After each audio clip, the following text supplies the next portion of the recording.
All right, time to talk about how money actually moves.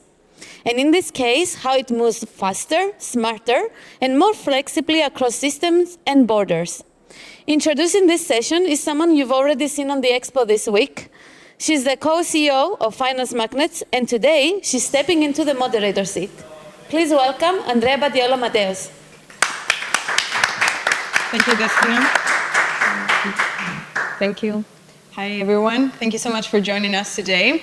I'm actually very excited about this panel because it's the first one I'm moderating today, and we have the pleasure and the luxury of having Visa's management sitting on stage, and we're going to be talking payments, how money moves, and a lot of very interesting topics that we have been discussing off stage as well. So I'm very excited also to see what the audience has to ask about it.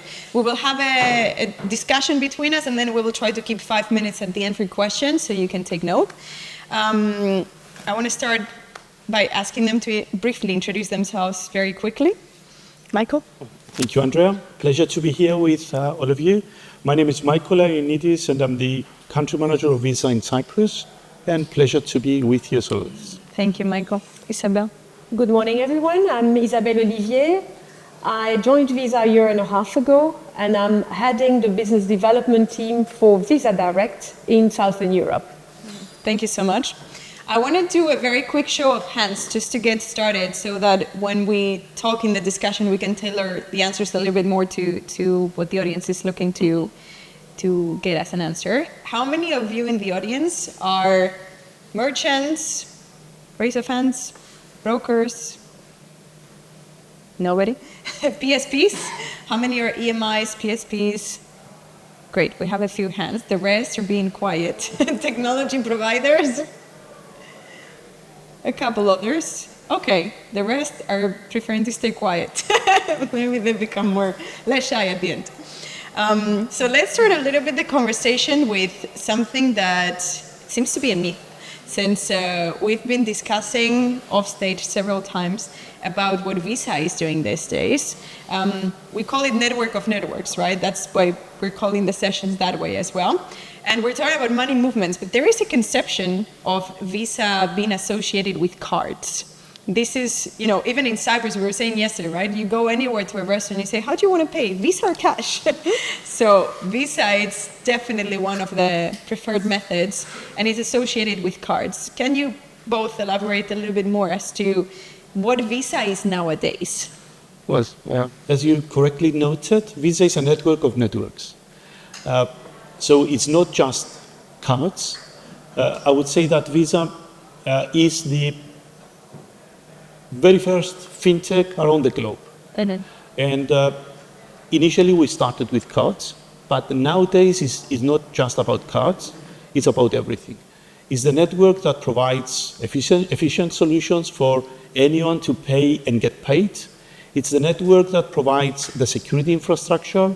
It's the network that provides all the services to all joiners, participants, members and non-members. Is the network that provides the peace of mind, and is the network that provides money movement solutions on a real-time basis, which is something that for sure Isabelle is better equipped to discuss, but happy to get into the details of it. So practically, Visa is not only cards, it's not only just payments, it's beyond that, because it covers all the global scope of digital payouts, security infrastructure, and the whole ecosystem enablement to enable everyone to thrive on a secure and a transparent basis. And a little bit more specifically about the types of, let's say, tools that Visa can offer to provide everything that you're just saying. Maybe, Isabelle, you're better equipped to explain the specific products or how these needs are packaged up, let's say. Indeed. So I think if there is one message that you need to remember is that indeed Visa is no longer just a card company, but it's a payment, it's a money company somehow, right? And I'm sure that all of you have suffered from cases where you were waiting for your clients to get the money from your clients from the banking environment into your environment, or that you had lost track of the money that you were paying out back to your clients on their bank account. Well, actually, Visa, and Visa Direct in particular, aims to provide you with a solution that will facilitate that will solve basically these type of issues. Visa Direct is a set of modular services that allow you to collect money easily from account or from cards in a fast and efficient manner, instantly in most cases. It's a solution whereby you will have payout capabilities over cards, using the card to receive money, real time, over digital wallets, real time, but also over bank accounts. And this in total over 11.5 billion endpoints in basically the world, 185 countries plus 165 currencies.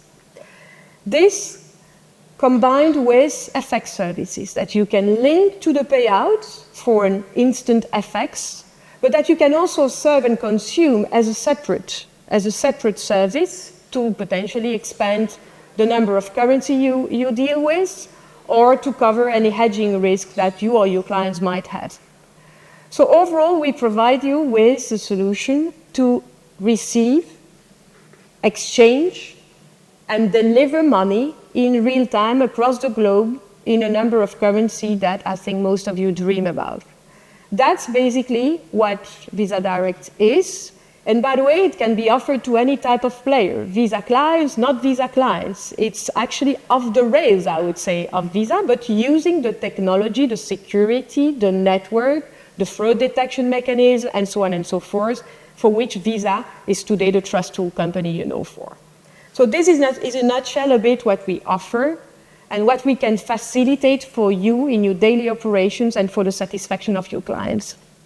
I think that if we put what you just said a bit into context as to why Visa has evolved into this, right, from being a card provider into offering a whole range of different services. It's not for promotional services that we're discussing it. It's basically because there is a need within this industry in particular to move money in a much more efficient way. Like I discuss on a daily basis with a lot of the people in this hall today, but on my daily work, all of the players, both from payments, from fintech, from merchants of all sorts, etc. It's no longer the case where somebody would be local. I mean, if we just ask around how many of the companies here are doing cross-border transactions, how many do cross-border? Like everyone, right? I mean, it is the essence of the business, right? Indeed. So when you have so many jurisdictions, so many countries, and the money movement is so different in each of them, the methods, the way to, the culture as well, right? To capture payments on-ramp and do off-ramp as well. It's so crucial that it's efficient and fast, that it becomes a huge pain point within the business. I see it on a daily basis. You're right. For the little story, I've been working 21 years for SWIFT, which is the channel and the model that you're using for your cross-border payments in most cases. And the model that Visa has is actually an innovative model by which we offer you global instant payments by ourselves being connected to the instant payments rails in the different corridors. So in a nutshell, you could say that today the method of doing cross-border payments through correspondent banking is like the old locomotive train, if you want, right? That goes well, solid, but actually quite expensive and very, very also slow. And we are like the airline company that will bring you fast and cheap to your destination in a predictable manner. So we are basically reusing the assets that exist in terms of infrastructure in the country of destination and so on, but we have that network that will solve the issues that you face today with correspondent banks for cross-border payments. Where does that leave correspondent banks? Where does it leave them? I mean, to have a process that is much more direct in that way? Yes, because we use actually correspondent banks is at the end a chain of banks that basically passes the message and the money, if you want, from one to each other, right? Using then the market infrastructure of the central bank, the RTGS, to deliver the money to the beneficiary bank. We are either directly connected to the instant payment market infrastructure in the country of the beneficiary, or the ACH, or indirectly via a local partner. So our chain is much shorter, so less party means less commissions, by the way, guys, and faster processing as well. And predictability is, you know when the money will arrive at destination, and you know how much will arrive at destination, which is not the case for correspondent banks. But correspondent banks will stay because we use them in some cases in the domestic market, right? So it's not that it disappears, just using the assets that exist, that are typically hard to reach for a player, an individual player, but with the size and the scale that Visa has, for us, it is possible to manage that complexity for you. Does this simplify also the process? For example, you know, I'm remembering a case of an example. I was meeting some partners in Mexico back in April during the IFX in Mexico. And I remember meeting with them, and they had an emergency meeting because they had sent funds out through their bank, which, if I remember correctly, was Santander in Mexico, to their bank, Santander in Spain. But the corresponding bank, I think it was Deutsche Bank or something like that, and it was like both accounts were on the same entity, but the corresponding bank was not satisfied with whatever documentation was provided, not only sent the funds back, but actually managed to freeze the whole account for cross-border payments for this entity in the account of origin. So they were only allowed to do domestic transfers suddenly, when it was like a transaction that was being done on a monthly basis very regularly, and it's intercompany, right? It's the same entity, just with different offices, and it's from Santander, Mexico to Santander, Spain, which you would say, why does it have to go through Deutsche Bank? And why does Deutsche Bank have the right to block somebody else's account when it's not even their client? It's puzzling to me. We'll not comment on specific banks, but the world of correspondent banking is like that. Not a single bank can have actually accounts in all the currencies and the countries in which they operate. So they need to rely on each other, right, to make that transaction happening. And of course, the banks are tend to be slow in the way they process payments, especially when interest rates starts to be positive again, right? So the more you hold the payment, basically the more money you make as well, somehow.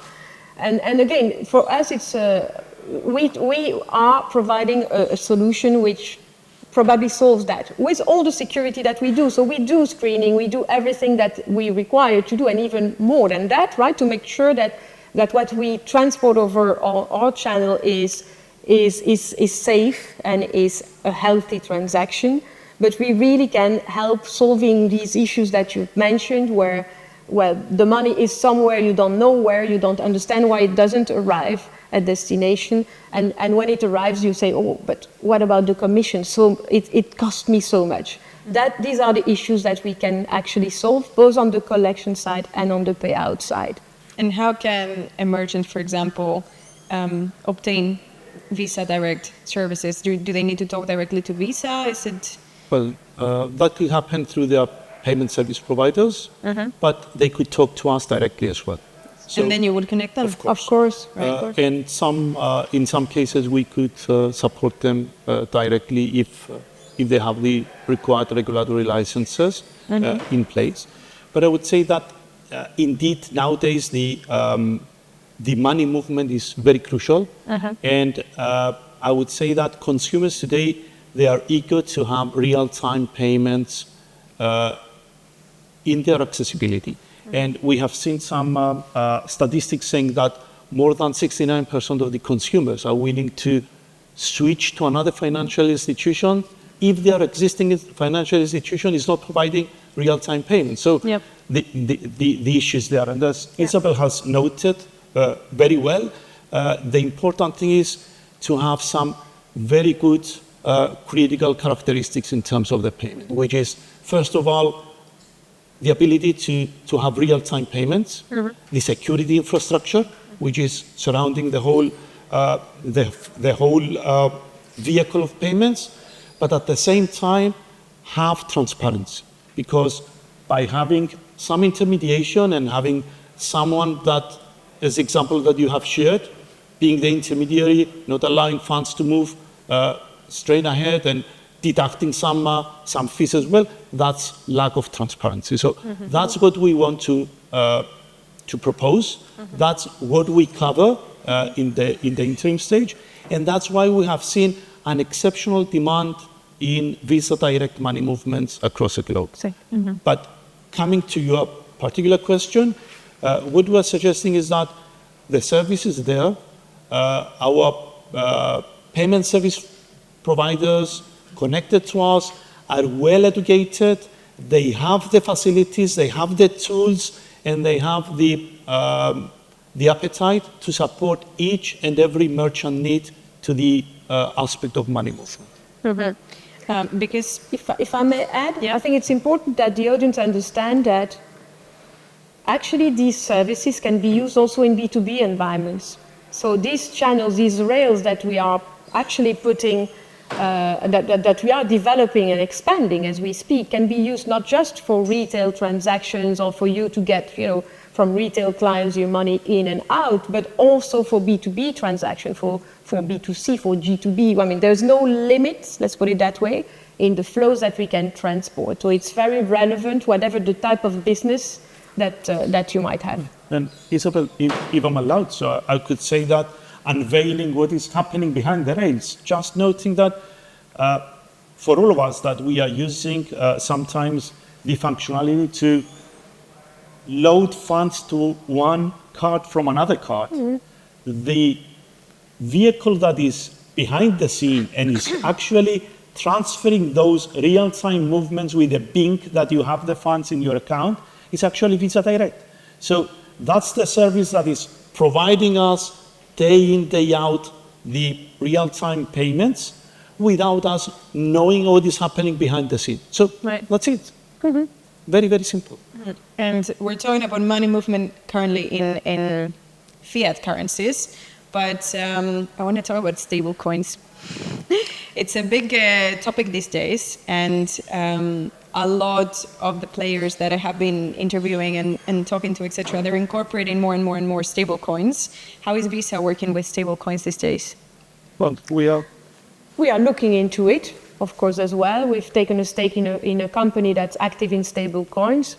We are looking at the different ways of benefiting from the value of the stable coins, both as a funding currency or as a funding asset, both as a payout as well, and what we call the hamburger one, right? To facilitate cross-border, you would move from fiat to stable and then to fiat again to just have a cross-border transaction. So yes, we're looking into that. On the money movement side, we don't have yet a commercial offering, but we are looking into it very, very seriously to make sure that we are ready to offer the best innovative service to our clients when the demand will be there. Adding to that, allow me just to note that for more than half a decade, we are supporting stablecoins. We have been working with our clients in a pilot session for USDC. So we are there. We have recently announced some more initiatives in terms of stablecoin, in terms of stablecoins, to expand the experience. And we are working with some partners to do so as we talk. So a lot is coming in the stablecoins. It's part of the journey ahead, and it's something that it's very, very interesting for us and our clients. And I would say that if you allow me, if Visa is getting into stablecoins, then they're not going anywhere. Can I briefly talk about the technology infrastructure and how AI is being incorporated, and how is it related to fraud detection and fighting fraud, basically, because we have 11 minutes left and I want to leave 5 minutes for questions. So if we can describe what, Visa has an eagle's eye. I mean, as a player in money movement, your view of what's happening worldwide is something that I'm sure everybody would be interested to hear. How can you see what kind of things are you identifying that is related to fraud, or how the AI is being used either to commit or to protect from fraud? What is Visa's take on that? Well, first of all, allow me to note that AI is not new to Visa.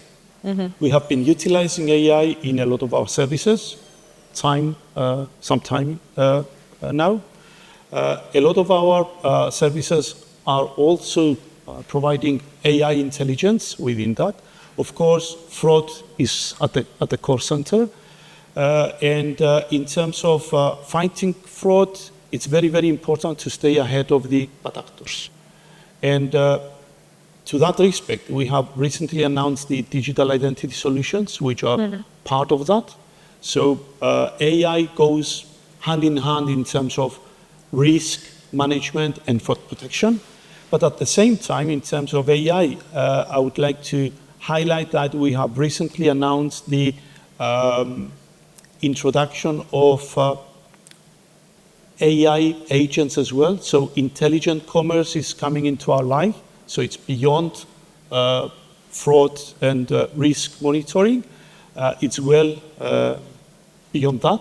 So practically, we will be able as consumers to have an AI agent being able to provide us with full services in terms of what we want to buy, how our preferences are, what are our particular needs. So it's about having a partner next to us, doing the choices that we would like to take, providing us with the options that we are there to take, and it's all coming through.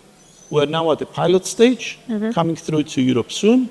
So a lot to be seen in the AI world in the next few months.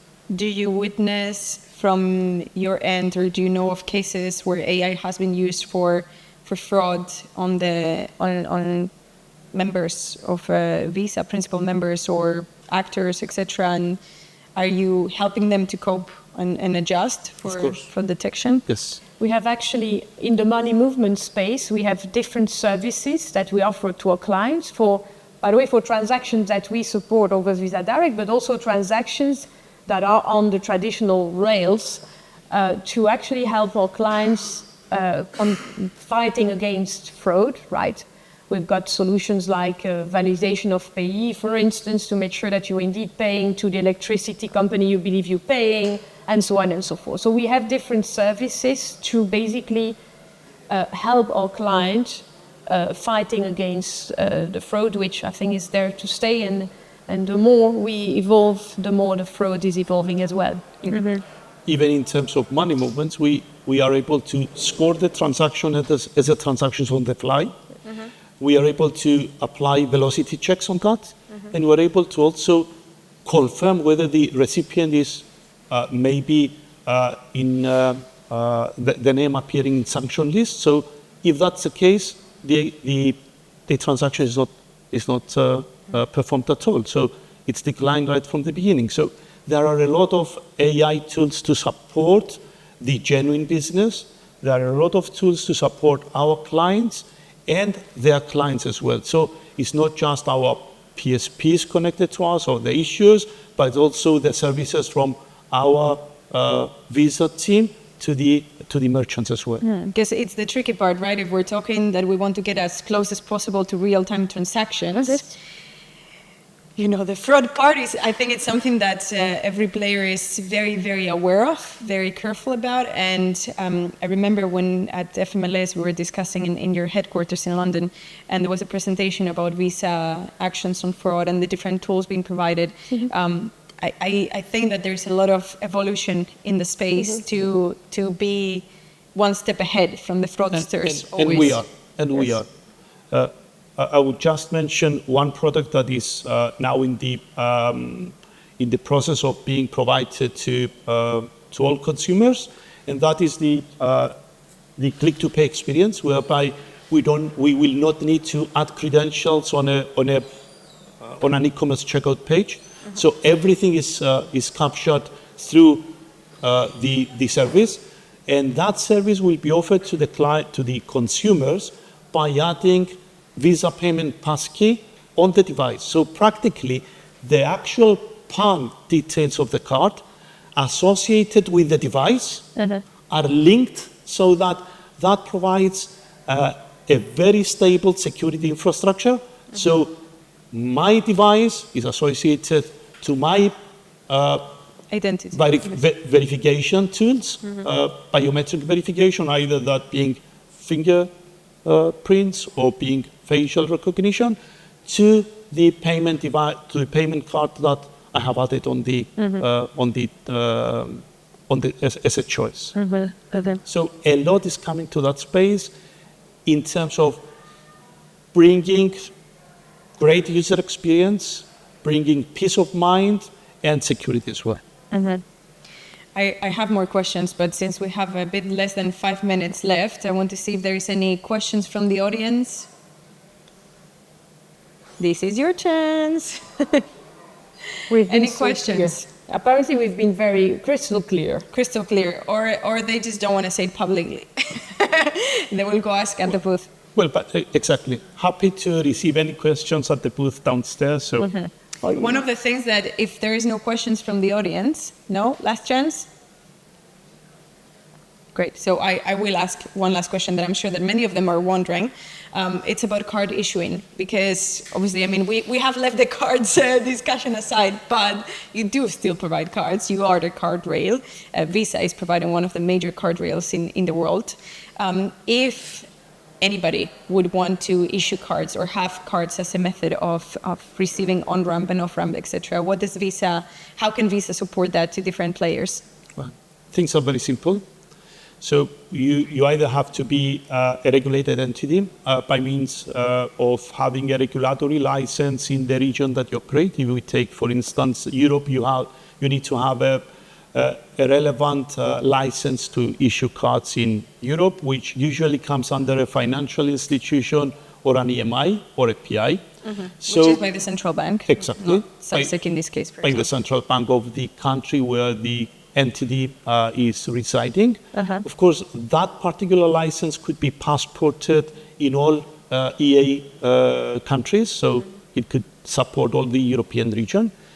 At the same time, if a merchant is willing or is interested to have issued cards, there are ways to be supported. So if that's the case, we can still refer them to clients of ours and partners that do provide issuing, either by means of sponsoring or co-branding. There are various of routes there. So issuing nowadays has become very, very easy.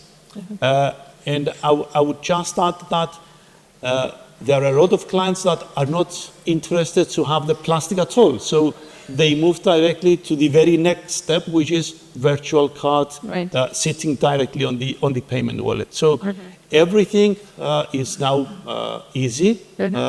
Technology has made every new steps much simpler and much less. And just to complete that in the last minute that we have left, so if somebody would have a card, Visa or not Visa in this case, but Visa Direct could be combined as a service to that. So if you're issuing cards, you could actually use them for payouts, right? Of course.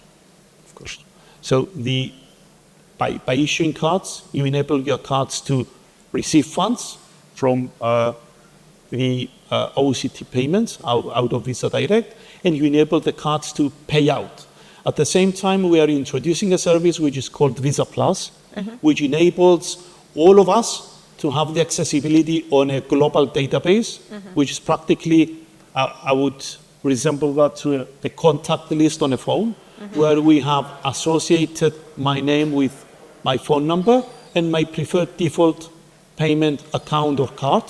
So it makes easy for me the journey to select Andrea as the destination sender, and I will be able to send funds to you by just using your alias credential. So I just need your phone number and nothing else, nothing beyond that. So no security credentials are being presented, no PAN details are being shared, so nothing at all.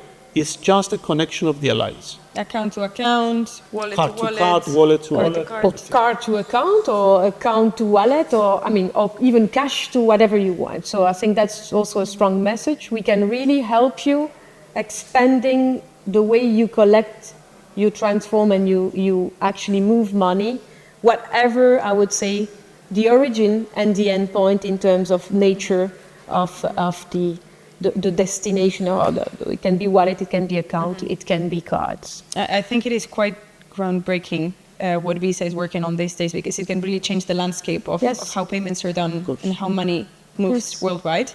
Since we ran out of time already, but I will ask you, can you tell us one sentence as Visa from your perspective, what do you see the main trend all the way through, let's say, the end of 2026? Innovation. Innovation, or changing the traditional way of doing things. I think that's something like a wake-up call, I think, that most of us have had. Like, we need to have things changing. The traditional players, banks, are waiting for regulation to basically as an incentive to change, but I think that this audience is the one who will actually make things changing fast and will look into doing things differently, and we can be one of you partner for that. Well, I would just add to that together with technology and innovation, we also provide the excellent UX, because it's all about user experience. So if we simplify user experience, but at the same time we encapsulate the security element on the user experience, I believe that's the drive for what's coming next. Great. Peace of mind and make things easier. Small steps, but those steps are counting a lot. So that's why we are saying that the network of networks enables everyone to thrive and everyone to receive and pay at the same time with reliability and security. Thank you so much, both of you, for all your insights. Since we're done, big round of applause for them, please. Thank you. Thank you. Thank you.